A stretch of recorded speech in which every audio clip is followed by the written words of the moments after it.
Sampai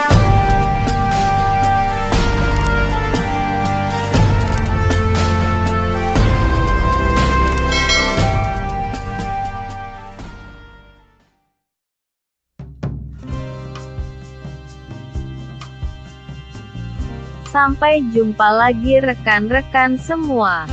Kisah pemuda kaya yang sederhana. Episode 179. Teman-teman, kali ini kita telah memasuki episode 179. Jangan lupa like dan komen ya. Dan bagi yang belum subscribe, silahkan subscribe dulu supaya teman-teman dapat pemberitahuan jika kami upload cerita terbaru. Dan admin mengucapkan terima kasih kepada rekan-rekan yang telah mengikuti cerita ini. Mari kita dukung channel ini supaya senantiasa bisa terus menampilkan cerita-cerita terbaru. Kita kembali ke cerita. Pada episode yang lalu diceritakan, sore ini Ibu Sisi menghubungi Ibu Francisca. Bu Sisi memberitahukan kalau Ibu Francisca esok diminta menghadap ke Pak Andre. Dan Bu Sisi juga memberitahukan jika Pak Andre adalah salah satu staf ahli untuk komisaris di kantor pusat. Rupanya Ibu Francisca saat itu agak terkejut karena diminta untuk datang ke kantor pusat dan terlebih lagi undangan tersebut adalah dari bagian komisaris perusahaan. Saat itu Ibu Francisca berpikir kalau masalahnya pasti tak jauh-jauh dari posisinya saat ini yang menggantikan Pak Theo. Hari ini Bu Francisca mendapatkan info jika Pak Theo sudah bisa pulang ke rumah dalam 1-2 hari ini. Dan kepulangan Pak Theo tersebut tentulah berkaitan dengan kepemimpinannya di perusahaan ini. Pasti di pusat pembicaraan tak jauh dari pengembalian posisi dirinya kembali ke posisi awal. Namun biasanya untuk info seperti itu harusnya cukup dibicarakan melalui telepon atau surat dari kantor pusat saja. Ini pasti ada hal yang lebih penting, kata Bu Francisca di dalam hati. Hari terlihat semakin sore dan ketika Andi sampai di rumahnya telah menunjukkan pukul 5 sore. Sore ini Alvin menyambut Andi ketika Andi memasuki rumah. Bagaimana Vin, lancar apa tidak Vin lamaran kerjamu? Kata Andi. Alhamdulillah lancar Mas. Malah Alvin besok sudah mulai bekerja. Terima kasih ya Mas atas bantuan Mas Andi. Masalahku kayaknya satu persatu terselesaikan berkat bantuan Mas Andi. Kata Alvin terlihat gembira saat mengatakan hal tersebut. Dan melihat Alvin yang sudah bisa tersenyum kini Andi kemudian berkata, iya Vin, sama-sama. Bekerja yang sungguh-sungguh ya Vin. Demi ibu dan adik-adikmu. Iya Mas, tentu Mas. Dan saya gak bisa mau ngomong apa sama Mas Andi. Mas Andi sudah terlalu baik sama keluargaku. Kata Alvin sambil terduduk. Tenang Vin. Yang penting masalahmu satu persatu mulai berkurang. Dan mulai besok tolong kamu fokus dengan pekerjaanmu. Kamu kerja yang sungguh-sungguh. Aku yakin pasti masalahmu itu lama-kelamaan akan semakin ringan bagimu. Kata Andi sambil duduk di sofa yang ada di ruang tamu. Vin, kalau kamu punya masalah dengan pekerjaanmu tolong kamu bicara sama aku ya Vin. Biar nanti aku diskusikan dengan temanku yang bekerja di perusahaan itu. Kata Andi. Dan mendengar apa yang dikatakan Andi tersebut Alvin kemudian bertanya kepada Andi. Memangnya kalau boleh tahu siapa ya Mas teman Mas Andi yang ada di perusahaan itu? biar Alvin juga bisa kenal. Kan enak Mas kalau Alvin bisa kenal dengan beliau. Mendengar perkataan Alvin tersebut, Andi kini terlihat tersenyum. Iya Vin, nanti lain kali aku kenalin deh kamu sama dia. Itulah percakapan Andi dengan Alvin. Jam di rumah kos Andi telah menunjukkan pukul 7 malam. Malam ini Andi dan teman-temannya telah berkumpul di ruang tengah. Malam ini hampir semua penghuni rumah kos Andi yang berjumlah 9 orang telah berkumpul. Wah, tumben-tumbenan ya kita bisa kumpul seperti ini. Oh ya Vin, bagaimana kabar ibumu Vin? Apakah beliau sudah lebih baik atau bagaimana Vin? Tanya Andi.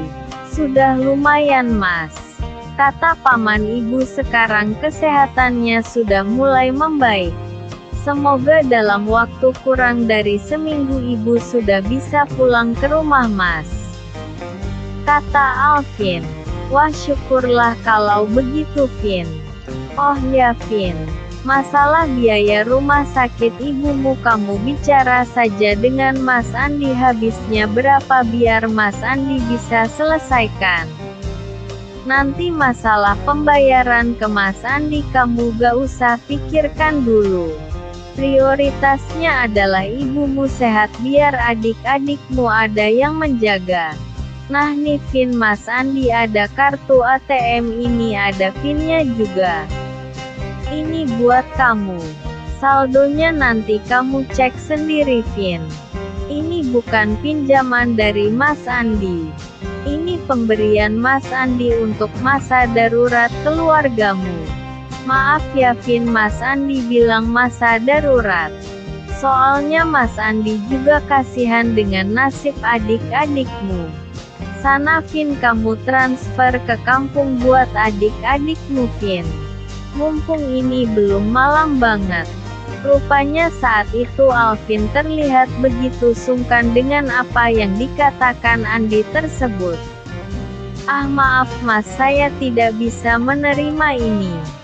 Saya udah terlalu banyak berhutang budi dengan Mas Andi. Kata Alvin sambil menundukkan wajahnya. Bukan gitu Vin. Ini rezeki untuk ibu dan adik-adikmu Vin. Yang Maha Kuasa menitipkan rezeki untuk mereka lewat aku. Jadi apa salahnya? Sudah, sana kamu transfer ke kampungmu di ujung gang ini, kayaknya ada mesin ATM, kamu bisa transfer dari sana. Itu bukan utang Vin. Itu Mas Andi kasih buat ibu dan adik-adikmu. Don, tolong kamu antar Alvin untuk transfer ya. Kata Andi meminta Doni untuk mengantarkan Alvin melakukan transfer kepada kedua orang adiknya yang di kampung. Ternyata keadaan yang dialami Alvin tersebut sangat mengganggu pikiran Andi. Terlebih jika Andi memikirkan kedua adik Alvin saat ini. Vin, nanti kamu transfer 10 ya. Buat jaga-jaga ibumu, nanti habisnya berapa? Kalau kurang nanti lain hari kamu transfer lagi. Kata Andi kepada Alvin. Kok banyak amat Mas? Tanya Alvin. Iya Vin, itu juga untuk kebutuhan adik-adikmu. Terus terang saja Vin, Mas Andi kepikiran banget sama kedua adikmu. Mas Andi bisa membayangkan apa yang dirasakan kedua adikmu. Kamu urus pekerjaanmu saja Vin, dan urusan adik dan ibumu biar Mas Andi yang bantu urus. Kini Alvin dan Doni kembali berangkat ke mesin ATM yang jaraknya hanya sekitar 200 meter dari rumah kos milik Andi. Dan saat itu Alvin kaget ketika mengetahui saldo yang ada di rekening tersebut ternyata berjumlah 40 juta rupiah. Wah, kok sebesar ini ya Mas Andi ngasih ke aku? Memangnya Mas Andi kerja apa ya kok uangnya sebanyak ini? kata Alvin kepada Doni ketika mengetahui jumlah uang saldo yang ada di kartu tersebut. Iya mas. Aku juga gak tahu kerja Mas Andi itu apa. Cuma setahuku Mas Andi itu memang sering banget bantu teman-teman kalau lagi ada yang kesusahan. Kata Doni kepada Alvin ketika mereka masih di depan mesin ATM. Kita kembali ke rumah Andi. Andi yang saat ini masih bersama dengan teman-temannya malam ini terlihat banyak berbicara tentang kesibukan dan seputar pekerjaan mereka. Malam ini mereka berbincang sampai pukul 9:30 malam. Hari ini Andi berniat bekerja di perusahaan yang dipimpin oleh Pak Nathan. Jam 7 pagi Andi telah sampai di perusahaan tersebut. Dan seperti biasanya Andi langsung mengambil perlengkapan kerjanya. Beberapa teman Andi tampak terkejut dengan kedatangan Andi tersebut. Firman dan Imam bahkan berebutan untuk bekerja satu tim dengan Andi. Udah kerja bareng saja bertiga mas. Saya jamin tidak akan ada apa-apa, yang penting kita serius kerjanya. Kata Andi kepada kedua temannya tersebut. Kini ketiga orang itu terlihat bahu-membahu di lobi utama perusahaan. Itulah kesibukan Andi dan kedua orang temannya. Jam 8:30 pagi mereka telah terlihat di lantai 3 perusahaan tersebut. Rupanya Pak Dimas yang lewat di lantai 3 perusahaan tersebut melihat kedatangan Andi. Wah, ada Mas Andi rupanya. Dari jam berapa mas? Tanya Pak Dimas kepada Andi. Saya dari jam 7 pak. Cuma saya mohon maaf ya Pak, saya belum menghadap Pak Dimas. Kata Andi kepada Pak Dimas. Ah Mas Andi ini bisa saja ngomong seperti itu. Biasa saja Mas kalau sama saya. Nanti jangan lupa jam 10 kumpul-kumpul ya Mas. Kata Pak Dimas. Iya Pak, pasti, saya juga kan sudah kangen juga dengan Bapak dan teman-teman semua. Kata Andi yang membuat Pak Dimas terlihat tersenyum mendengar kata-kata dari Andi tersebut. Kini Pak Dimas kemudian pergi meninggalkan Andi dan kedua orang temannya tersebut untuk turun ke lantai 1. Dan ketika jam telah menunjukkan pukul 10 kurang beberapa menit pekerjaan mereka telah selesai. Andi segera mengajak kedua temannya tersebut untuk kumpul di ruang cleaning service. Dan ketika Andi sampai di ruang cleaning service, kini terlihat rekan kerja Andi tampak bahagia menyambut kedatangan Andi. Bahkan Pak Dimas sampai turun tangan menyiapkan segelas kopi untuk Andi. Waduh Pak, apa gak kebalik nih? Masa Bapak membuat kopi untuk saya? Harusnya saya Pak yang menyiapkan minuman untuk Bapak. Kata Pak Dimas. Akhirnya Andi hari ini bisa bercanda dengan teman-temannya sesama cleaning service. Pak Dimas, saya mau bicara dengan Bapak empat mata, kalau Bapak bisa saya ganggu hari ini. Kata Andi terlihat serius. Pak Dimas yang melihat hal itu tampak berpikir sejenak kemudian berkata, "Baik Mas. Mau bicara di mana? Kita bicara di kantin saja." Kata Andi. "Baik Mas, kalau begitu. Mari kita jalan ke sana." Pemandangan tersebut membuat rekan-rekan Andi menjadi terheran-heran. Tidak biasanya Andi berkata seperti itu. "Ada apa ya ini?" kata mereka. Dan tak berapa lama kemudian Andi telah terlihat di kantin dengan Pak Dimas. Di waktu sepagi ini ternyata kantin masih sepi. "Pak, sarapan dulu Pak, biar saya pesankan makanan," kata Andi. Ternyata saat itu Andi dan Pak Dimas menjadi perhatian dari dua orang staf yang mengurusi tentang aturan kerja di perusahaan. Pak Andi, apakah kita bisa bicara di tempat lain saja, Pak? Kata Pak Dimas. Bisa, Pak. Memangnya ada apa, Pak? Pak Dimas kemudian memberikan kode kepada Andi tentang adanya orang-orang yang sedari tadi terus mengamati mereka. Oh, tenang saja, Pak. Andi kemudian memanggil kedua orang tersebut. Pak, ke sini, kata Andi sambil melambaikan tangannya kepada kedua orang yang mengawasinya itu. Kedua orang itu terlihat berdiri dan menghampiri Andi. Pak, saya Andi, ini kartu karyawan milik saya. Saya lagi ada keperluan di sini. Bapak tidak usah banyak tanya, silahkan Bapak laporkan pada atasan Bapak tentang saya. Silahkan Bapak meninggalkan lokasi ini dan jangan ganggu saya lagi, kata Andi. Kali ini Andi terlihat marah dengan kedua orang staf tersebut. Kedua orang staf tersebut kemudian meninggalkan tempat tersebut dengan wajah menahan rasa kesal. Kedua orang tersebut kemudian saling bertanya siapakah pemuda bernama Andi itu sebenarnya. Kenapa pemuda itu berani sekali bersikap seperti itu di depan mereka yang secara kepangkatan mereka jauh di atas pemuda itu. Wah, Mas Andi kok berkata seperti itu sama mereka? Kita bisa kena masalah, Mas, kata Pak Dimas terlihat khawatir dengan sikap Andi tersebut. Tenang Pak, saya jaminannya kalau terjadi apa-apa terhadap Bapak, kata Andi untuk menenangkan hati Pak Dimas.